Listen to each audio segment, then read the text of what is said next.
السلام عليكم ورحمة الله وبركاته. نشكركم على المساهمة في هذا الخير العظيم، فبلقمة تقدمها وفرحة تدخلها على قلب جائع تكتب لنفسك أجر لا ينقطع، تكون سببا في صنع فرحة أكثر دفئا وإنسانية. أتينا اليوم الاثنين 7 إبريل ندخل الفرح والسرور على أهالينا النازحين بتوزيع الطحين عليهم رغم غلاء الأسعار، إلا أن فاعلين خير من فريق أمة واحدة ساندوا وجاهدوا بأموالهم في توفيره.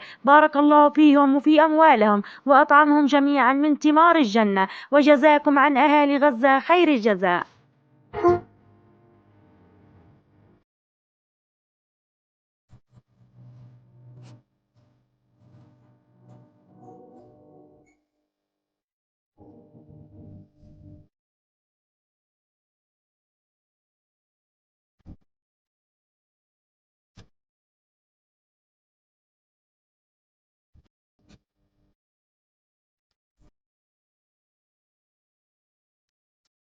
مقدم الفريق أمة واحدة.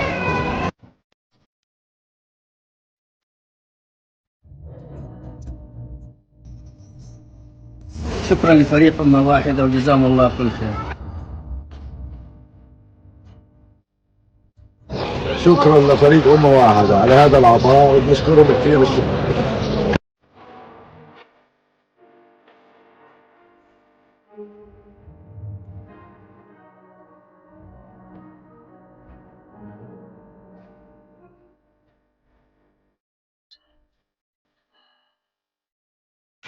مقدم من فريق أمة واحدة. تسلموا بارك الله فيكم. مقدم من فريق أمة واحدة.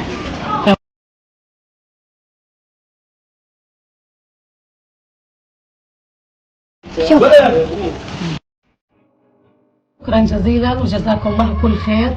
وصلنا الطحين من فريق أمة واحدة، وهينا من حدا ما وصلنا الطحين عجلناه وبدنا نخبز وكتر خيركم وشكرا، ودائما ادعمونا، احنا في حصار، ديروا بالكم علينا، انتوا واقفين معانا، كتر خيركم وجزاكم الله كل خير.